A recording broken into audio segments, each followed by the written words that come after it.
बिस्मिल्लाहिर्रहमानिर्रहीम।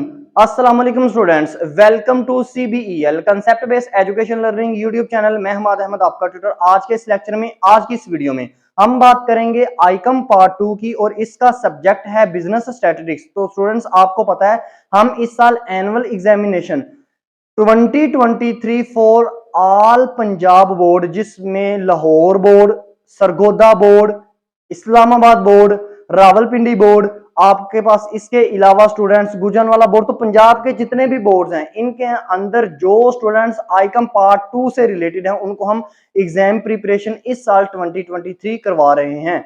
अब हम बात करेंगे आज की इस वीडियो में बिजनेस स्टैटिस्टिक्स के बारे में। तो लास्ट वीडियो के अंदर ना मैंने बिजनेस स्टैटिस्टिक्स को शुरू करवाया हुआ था आप स्टूडेंट से। मैंने अरिथमेटिक मीन आपको डायरेक्ट मेथड और इनडायरेक्ट मेथड से सोल्व करने का तरीका बताया था। आज की इस वीडियो में हम arithmetic mean by direct method solve करेंगे। तो आप स्टूडेंट्स चाहे पंजाब में से किसी भी बोर्ड के अंदर बिलोंग करते हैं तो आपको ये वीडियोस लाजमी देखनी चाहिए, क्योंकि इन वीडियोस के अंदर हम आपको क्वेश्चन तो बताएंगे इंपॉर्टेंट, प्लस उनका सोल्यूशन भी प्रोवाइड करेंगे। ये फैसिलिटी आपको कोई और यूट्यूब चैनल नहीं प्रोवाइड कर सकता। सो स्टूडेंट्स, इससे पहले हम वीडियो को स्टार्ट करें, आप स्टूडेंट्स जो फर्स्ट टाइम इस वीडियो को देख रहे हैं चैनल को सब्सक्राइब कर लें, वीडियोस को लाइक करें और इन वीडियोस को ज्यादा से ज्यादा अपने फ्रेंड्स में भी शेयर करें ताकि आपके साथ साथ उनका भी बेनिफिट हो जाए। तो स्टूडेंट्स देखें, आज का हमारा क्वेश्चन क्या है। क्वेश्चन में हमें वो ये कहता है find the arithmetic mean A dot M. Arithmetic mean का मैंने आपको बताया था साइन होते हैं, ए डॉट एम भी कह सकता है, कंप्लीट नेम भी वो यूज कर सकता है अरिथमेटिक मीन का, और इसके अलावा एक्स के ऊपर बार का साइन भी यूज कर सकता है। तो फाइंड अरिथमेटिक मीन या खाली आपको फाइंड मीन भी कह सकता है, खाली मीन भी कहते तो अरिथमेटिक मीन ही होता है, ठीक है ना students. Find arithmetic mean by direct method. अच्छा, ये नाम साथ में मेंशन लाजमी करेगा। अगर फर्ज करो भाई वो ये ना कहे find arithmetic mean by direct method, आगे डायरेक्ट मेथड का वर्ड ना यूज करे लेकिन आपको खाली कह दे फाइंड अरिथमेटिक मीन, तब स्टूडेंट्स उसका मतलब डायरेक्ट मेथड ही होता है। चाहे आपके पास डाटा ग्रुप हो, चाहे डाटा अनग्रुप हो, या चाहे डाटा आपके पास डिस्क्रीट हो, ठीक है ना। तो हमारे पास डाटा देखते हैं क्या है। देखेंगे स्टूडेंट्स, हमारे पास डाटा है ग्रुप डाटा, क्योंकि ग्रुप डाटा की पहचान यह है, एक तो आपके पास एक्स की वैल्यूज जो होती हैं वो पेयर्स में बन के आती हैं और आगे उसके बाद एफ का भी कॉलम होता है। तो हमारे पास एक्स की वैल्यूज क्या है, 0 से 5, 5 से 10, 10 से 15, 15 से 20, ये हमारे पास x की वैल्यूज हैं। और आगे f की वैल्यूज क्या है, 2, 4, 6, 8। यहां तक डाटा को पढ़ने के बाद आपको पता चल जाना चाहिए कि आपके पास जो डाटा है वो ग्रुप डाटा है। तो ऊपर आपको कह रहा है find arithmetic mean by direct method, तो आपको फार्मूले पर जो सेकंड फोकस जो आपने करना है ना, वो ये फोकस करना है कि मेरे पास ना अरिथमेटिक मीन मुझे फाइंड आउट करने के लिए कह रहा है डायरेक्ट मेथड, और मेरे पास डाटा जो है वो ग्रुप डाटा है। अब आपको ग्रुप डाटा में फार्मूला आना चाहिए अरिथमेटिक मीन का। तो ग्रुप डाटा में अरिथमेटिक मीन का क्या फार्मूला है। ग्रुप डाटा में जो अरिथमेटिक मीन का फार्मूला होता है वो होता है एक्स के ऊपर bar is equal to summation. ये वर्ड समीशन, इसे हम कहते हैं समीशन या सिग्मा भी बोलते हैं, summation F X over summation F, ठीक है ना स्टूडेंट्स। ये है आपके पास arithmetic mean by direct method में किसका फार्मूला, एक्स बार का या खाली मीन का या अरिथमेटिक मीन का।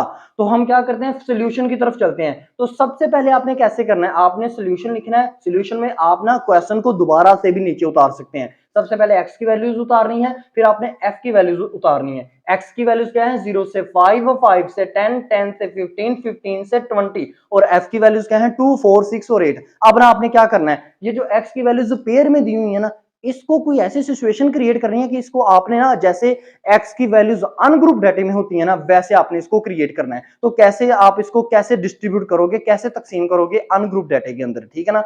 ये एक्स की वैल्यूज को, तो एक्स की वैल्यूज को अनग्रुप डाटा में आपने कन्वर्ट करना है। तो आपने ये देखना है पहले वाला पेयर क्या है, 0 से 5, इन दोनों को प्लस करें। ये आपने ना रफ अमल में, यहां आपको अगर फार्मूला याद भी बार बार प्रैक्टिस करेंगे, फार्मूला आपने माइंड में रखिएगा। 0 में प्लस करें 5 तो क्या आता है 5, और डिवाइड कर दें 2, तो आपके पास आंसर आएगा।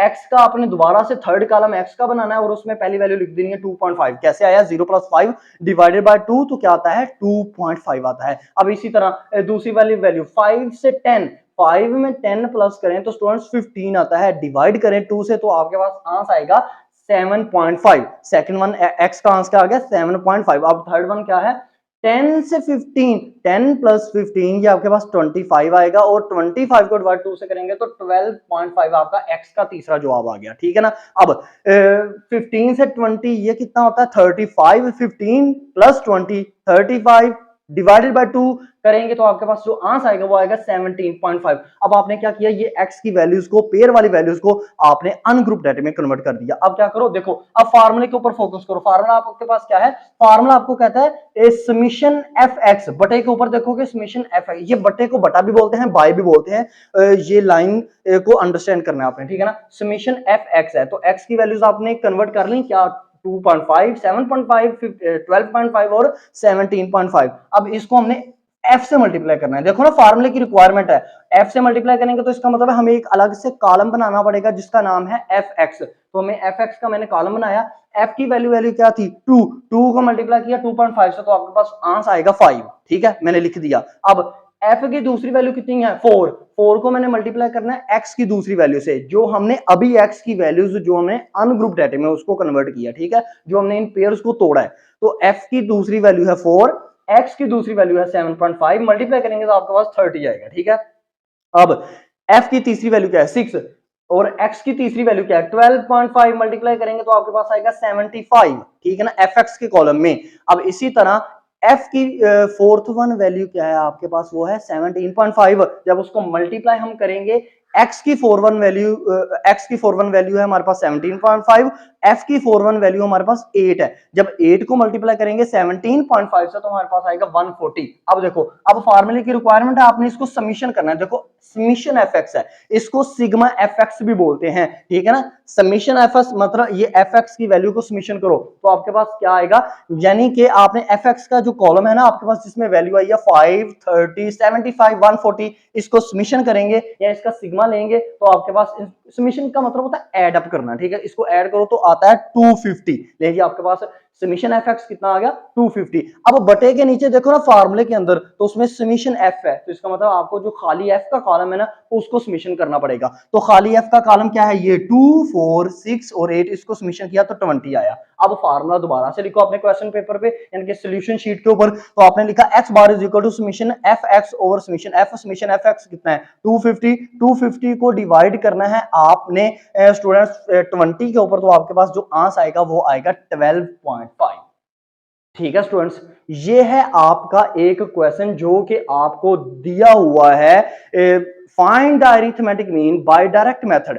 अब मैं ना आपको एक चीज बताता हूं, अक्सर स्टूडेंट्स ये कहते हैं कि सर फर्ज करें अगर ये आपने जो 0 से 5 डाटा लिया हुआ है और नेक्स्ट वन आपने ले लिया 5 से 10, तो सर अगर आप 0 से 5 पहला लो लेकिन आगे वाला 6 से 10 लो, फिर आपने थर्ड वन लिया है 10 से 15 तो आप 11 से 15 लेते, या लास्ट वन जो आपने रो लिया वो है 15 से 20 तो आप 16 से 20 लेते। तो ये तो आपके पास जो था ना ये क्लास बाउंड्रीज ये सेम नहीं है, तो क्या इसमें हमें फिर क्लास बाउंड्रीज बनानी पड़ेंगी।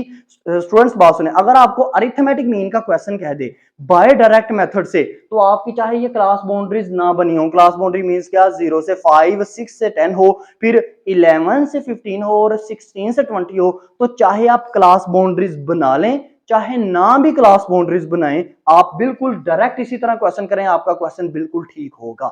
यानी कि आप कैसे करेंगे, तब 0 में 5 प्लस करेंगे वो 5 ही आएगा, डिवाइड करेंगे 2 के साथ, फिर आगे वाला होगा आगे होगा 6 से 10 है तो 6 प्लस करेंगे आप 6 में करेंगे 10 प्लस वो आ जाएगा 16, डिवाइड 2 करेंगे तो वो आपके पास 4 आ जाएगा, सॉरी 8 आ जाएगा, ठीक है ना। तो इसी तरह आप क्या करेंगे, 11 में 15 प्लस करेंगे उसको डिवाइड करेंगे 2 के साथ, फिर 16 में 20 प्लस करेंगे उसको डिवाइड करेंगे 2 के साथ। तो बाकी सारा काम आपने बिल्कुल ऐसे ही करना है। कहने का मतलब ये है कि अरिथमेटिक मीन का क्वेश्चन आ जाए आपके पास ग्रुप डेटा में आ जाए अरिथमेटिक मीन का क्वेश्चन, तो ये पेयर्स की क्लास बाउंड्रीज जो है ना ये सेम हो चाहे सेम ना हो, आप बिल्कुल इसी तरह इस क्वेश्चन को सोल्व कीजिएगा। आई होप सो आपको ये क्वेश्चन अच्छी तरह समझ में आया होगा। नेक्स्ट क्वेश्चन के अंदर, नेक्स्ट वीडियो के अंदर हम क्या करेंगे, हम arithmetic mean bye indirect method करेंगे जिसको शॉर्टकट मेथड भी कहा जाता है। आपको इस YouTube चैनल के थ्रू कंप्लीट पेपर प्रिपरेशन करवाई जा रही है। सो स्टूडेंट्स ये YouTube चैनल आपके लिए बहुत ज्यादा बेनिफिट होने वाला है। आपको इस YouTube चैनल के थ्रू इसी तमाम सब्जेक्ट की ना आपको डेफिनेशंस प्लस उनका सॉल्यूशन भी बताया जाएगा, ठीक है ना स्टूडेंट्स। सो आप ज्यादा से ज्यादा इस यूट्यूब चैनल के ऊपर विजिट करो। अब मैं वीडियो को पॉज कर देता हूं ताकि इस क्वेश्चन की पिक आप ले सको। अब तक इतना ही, अपना ख्याल रखें, अपने यूट्यूब चैनल का भी। अल्लाह हाफिज।